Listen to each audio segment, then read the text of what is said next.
Hello and welcome everyone to yet another weekly walk in our famous weekly walk series. As you can see, I'm really feeling the fall vibes today. I'm with a little friend. But yes, here we are on the weekly walk for today, October 18th, 2023. And on today's weekly walk, we're going to be talking a little bit about seeds and seeding in Central Park, one of the signs of fall. So just to note that today's presentation was all the pictures were taken by Carla, but unfortunately she couldn't be here to present for today. So I will be presenting her beautiful presentation about seeding in Central Park. All right, and just to give a little friendly reminder, of course, of our mission statement, we're here at the Central Park Conservancy to preserve and celebrate everything and to make sure everybody's enjoying their time in Central Park, and some Zoom housekeeping. Some reminders, a Q&A feature to answer any of your questions. We have Jose on the back end for today. The chat feature, which you could also turn off.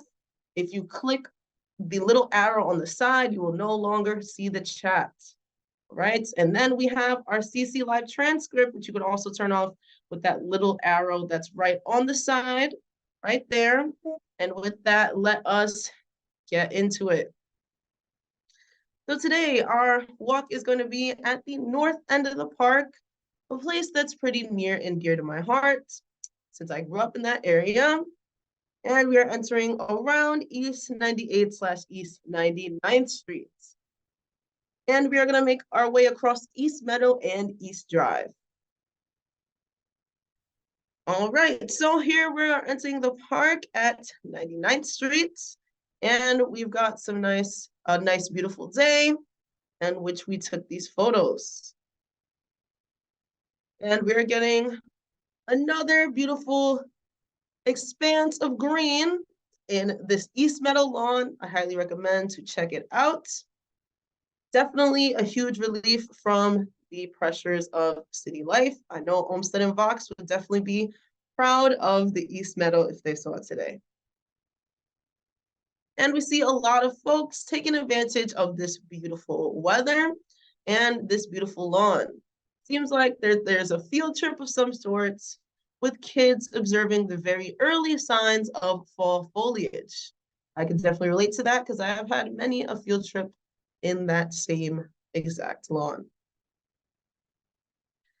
And these are going to be our first seeds that we're encountering for today. Some have already fallen to the ground. Upon further investigation, we find out that this is a seed pod of a honey locust tree. It's that time of year where the trees make their seed pods, and it's no coincidence that it actually looks like a bean pod of some sorts. So it is actually in the pea tree plant family, the same as soybeans and black beans. So when you shake these pods, they make a little rattling sound. And I personally have had a couple arts or music projects where we use these seeds to make little maracas. And we could see the honey locust tree that it actually came from and all the beautiful seed pods that are hanging overhead. And let's take a closer look and inspect the seed inside. So they are, in fact, filled with some beans, which is why they make a little rattling sound. They almost look like coffee beans, but honey locusts are one example of seeds that animals eat. And essentially, they pass through the animal's digestive system, all that food chain stuff. And then once they leave the digestive tract, they're going to germinate. And it's definitely going to help with that process of the trees spreading their seeds. And as we make our way along the path, we see a nice and friendly visitor, a nice little bumblebee, which also is helping with the process of spreading all that pollen and spreading all the seeds around. Of course, you can't get seeds without some pollination. And we are going to continue down the path And I do see a splash of some fall colors up ahead. And on a closer inspection, we could see that it's actually a maple tree. A sugar maple, it seems, because sugar maples are known for their very vibrant red fall colors. We've got quite a few sugar maples up at the north end of the park, so definitely check that out when you get the chance. And we are seeing some more other different fall colors. Oops. We're seeing some other fall colors right here in the form of this other maple tree, and we are seeing their seeds, their dried fruits that are called samaras. And on a closer inspection, we get to see these samaras, or what they're more popularly known as whirligigs. You're seeing these whirligigs, these little helicopter-like seeds, and they're called that because when they fall from the tree, they look like a helicopter's rotors spinning all around. So essentially, these seeds want to travel really far away from their parent plants so that they aren't competing for resources like sunlight and water and soil nutrients. So various seeds have adapted various different ways to travel. Some seeds travel by wind or air, and other seeds, like coconuts and mangroves, they travel by water. Some catch on your clothes like Velcro to hitch a ride, while others entice animals to eat and digest them, that germination process we talked about earlier, to deposit the seeds elsewhere. But maple samaras travel by air. And we are going to be continuing down the path to see what other seeds we can actually spot. A perfect, nice fall day with some crisp air, nice and sunny. And we're seeing another sugar maple with that very iconic red foliage to contrast all the greens that we could see around the other trees and the other grasses. We still have some time before the fall foliage peak.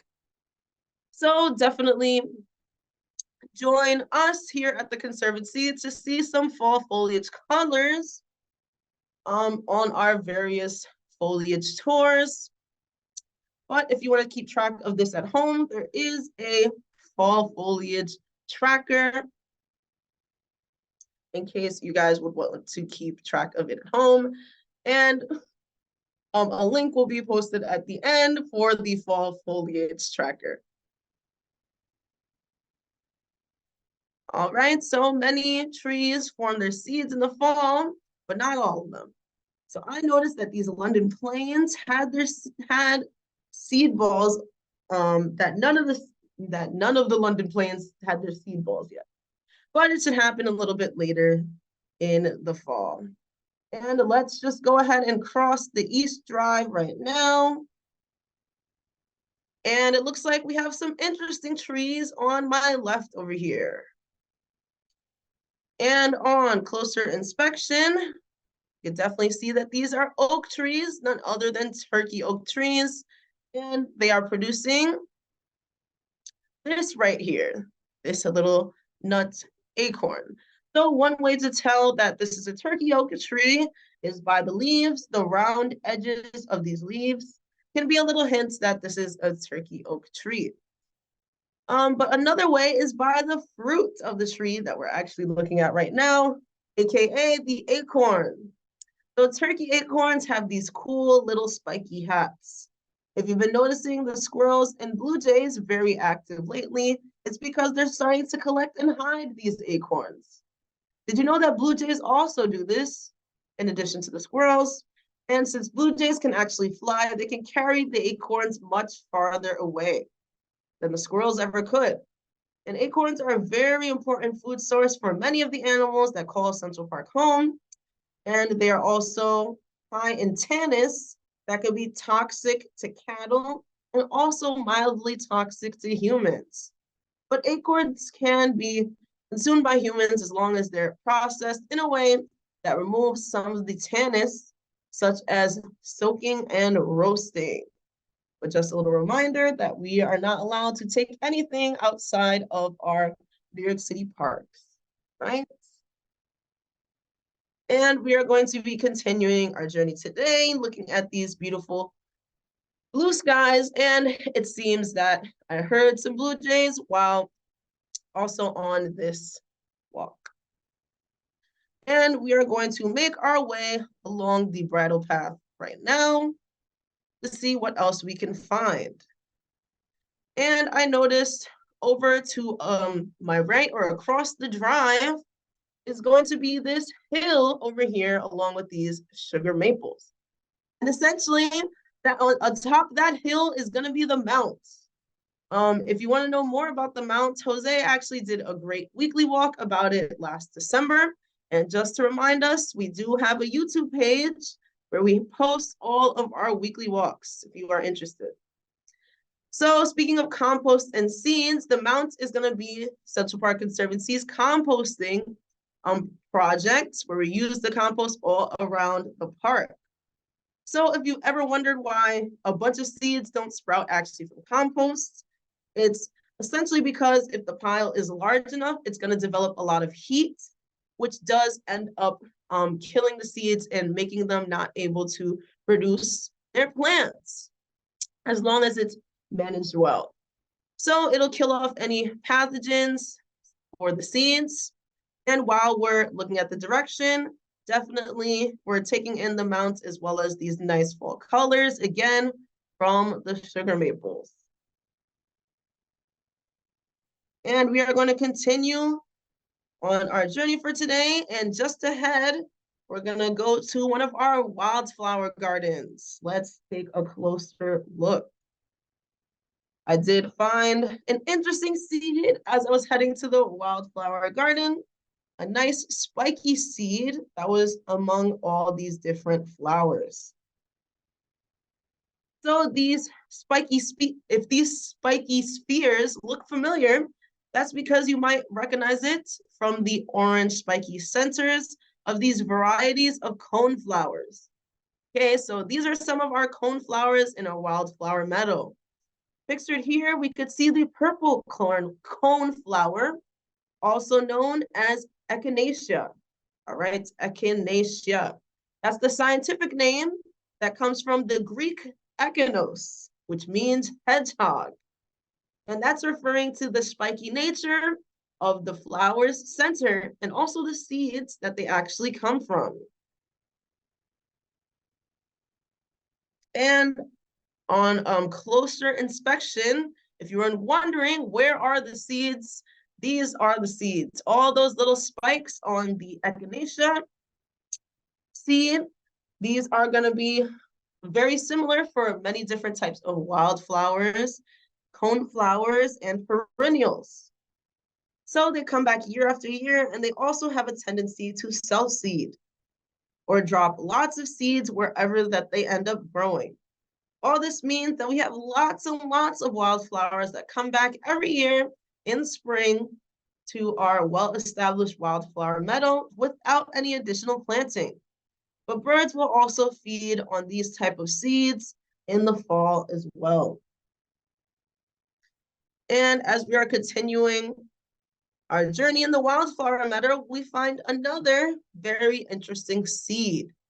Right next to the cone flowers, we see an odd kind of seed head, with most of the seeds actually already gone. The seeds have already started on their journey to wherever they will plant themselves.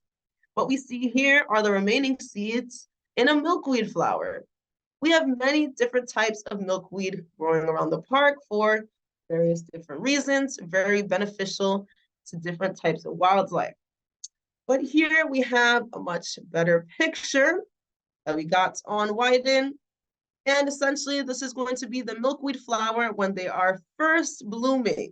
So this is just some common milkweed in its first blooming stages. They do have a nice perfumey and floral scent. Now here is another type of seed pod. A little bit earlier in its development, and we can see that this is a very big and huge seed pod.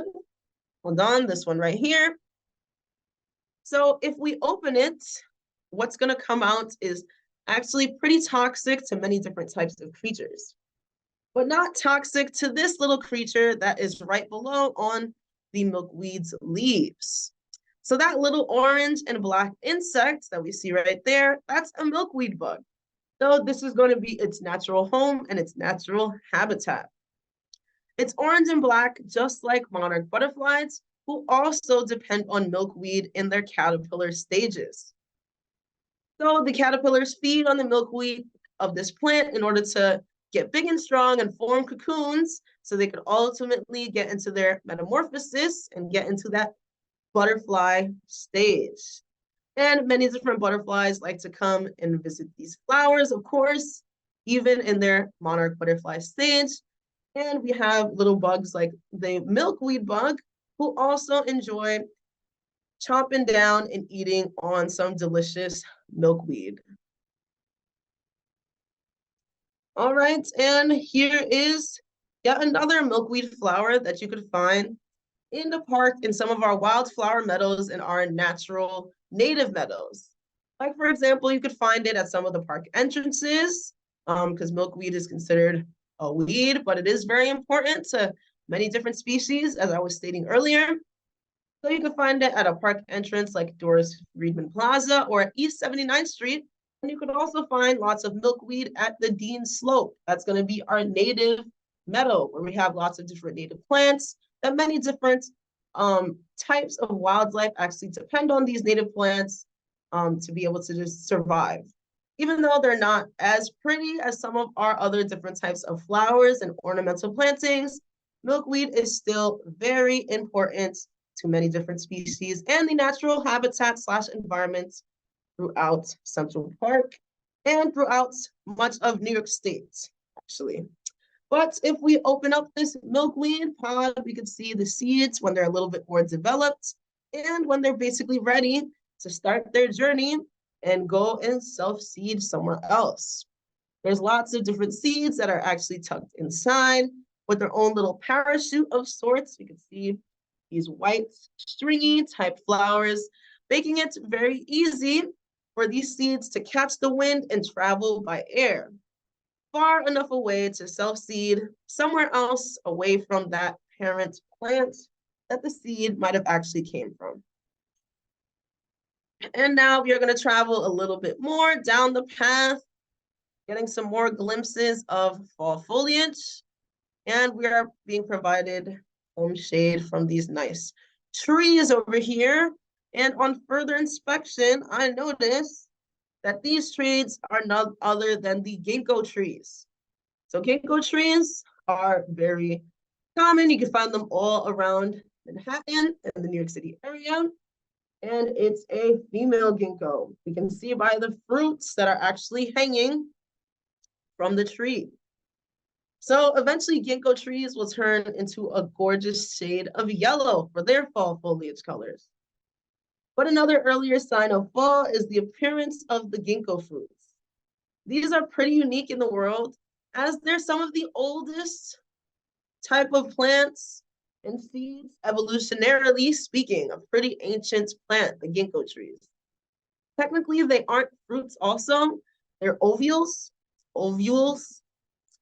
So they have a fleshy outer part and a harder shell inside that protects them from something that looks like a nut, essentially.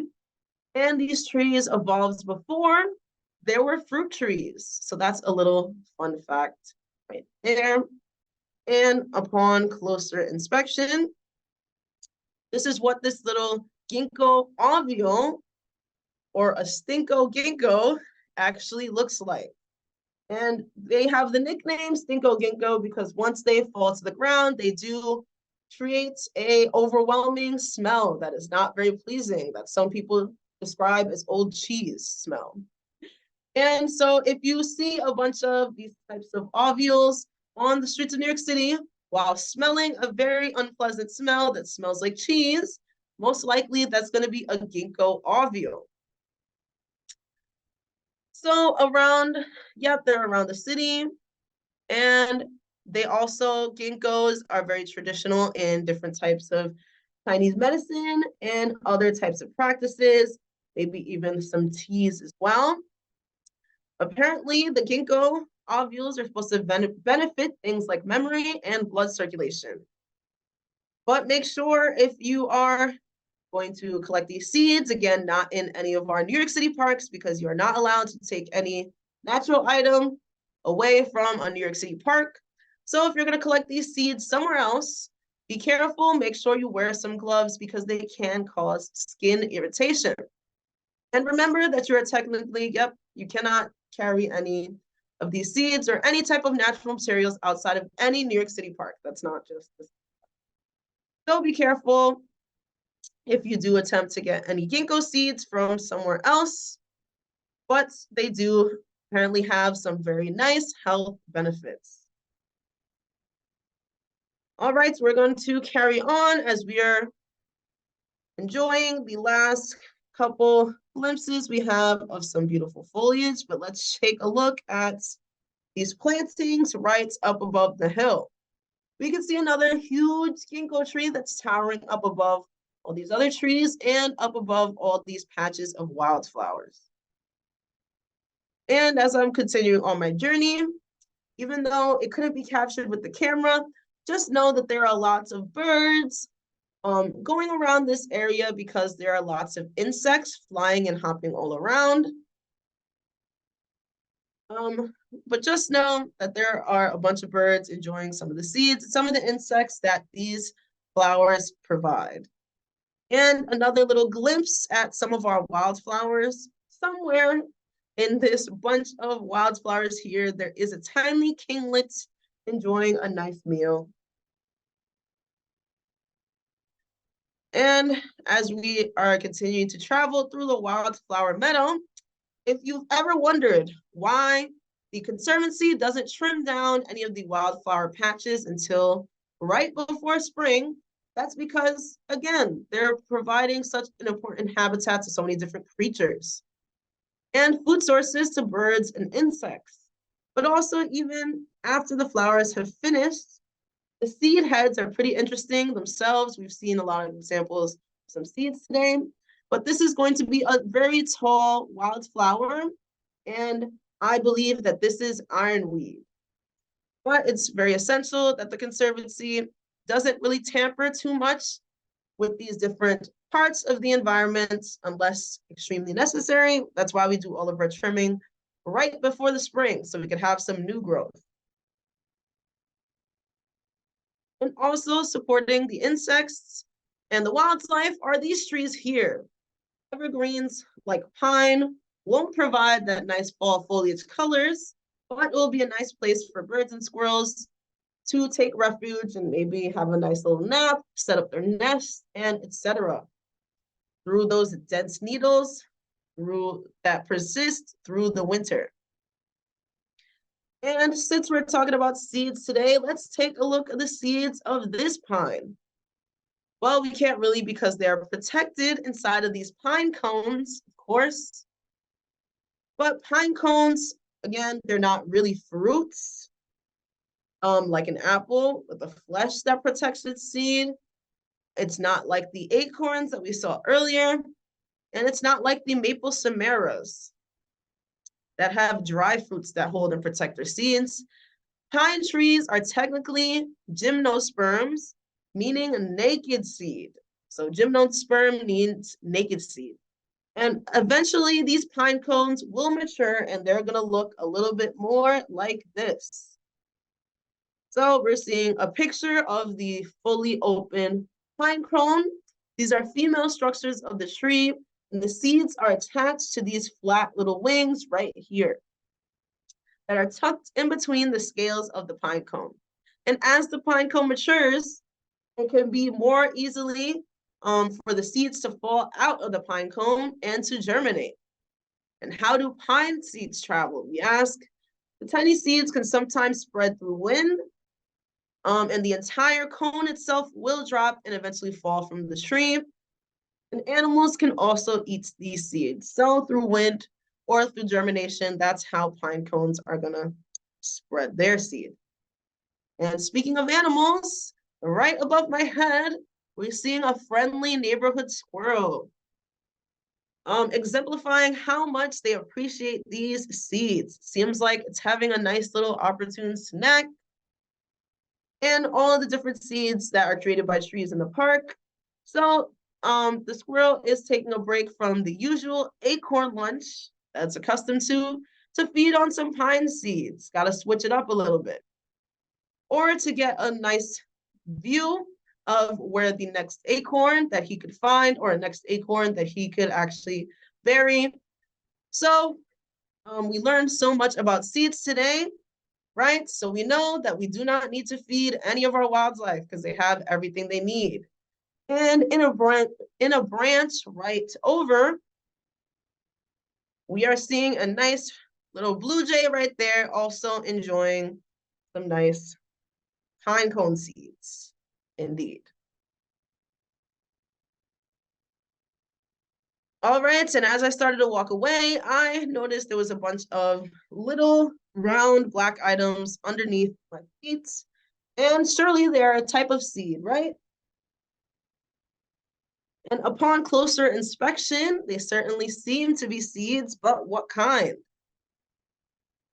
So I take a look at the tree that these seeds have actually come from, and there's some peeling bark that are some of these very common trees in the park. So this peeling bark means that they are black cherry trees.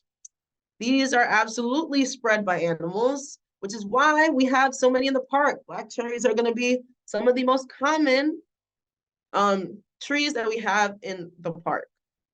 So the creatures are drawn to the fruits, they consume them in the enclosed pit or the seed, then through digestion, as we were talking about, spread somewhere else. Seeds are pretty magical things because they can sit dormant for a long time, waiting for just the right time to germinate and begin to sprout. Many seeds need some kind of stratification or scarification in order to germinate. With stratification, the seed must experience the right amount of moisture and temperature in order to break down that seed coat and sprout. And with scarification, the seeds require other processes to break down its tough seed coat, sometimes fire, in the case of some pines and other trees, and sometimes the acid of an animal's digestive system, which helps spread these cherry seeds. All right, we are on the last shot of our walk for today. This beautiful green overlook, and we could even see some sites of downtown / midtown New York. But one reason that I love seeds is because they're a symbol of potential. They hold so much possibility inside. They're a sign of growth and good things to come in the future. And looking on this beautiful view makes me feel a sense of possibility and positivity, and looking forward to another beautiful fall in Central Park. All right. So thank you all so much for coming. We have a little picture of the route that we actually ended up taking. That wasn't too far at all. That wildflower meadow is going to be around or between 102nd and 103rd on the east side. And also, if you want to see some fall foliage with one of your favorite guides, definitely come to our Friday tour, a ramble tour, where we're going to see some peaks of fall foliage. We also have some other fall foliage tours in the North Woods, for example, and we're going to be having so many other fall foliage tours from the end of October to the beginning of November.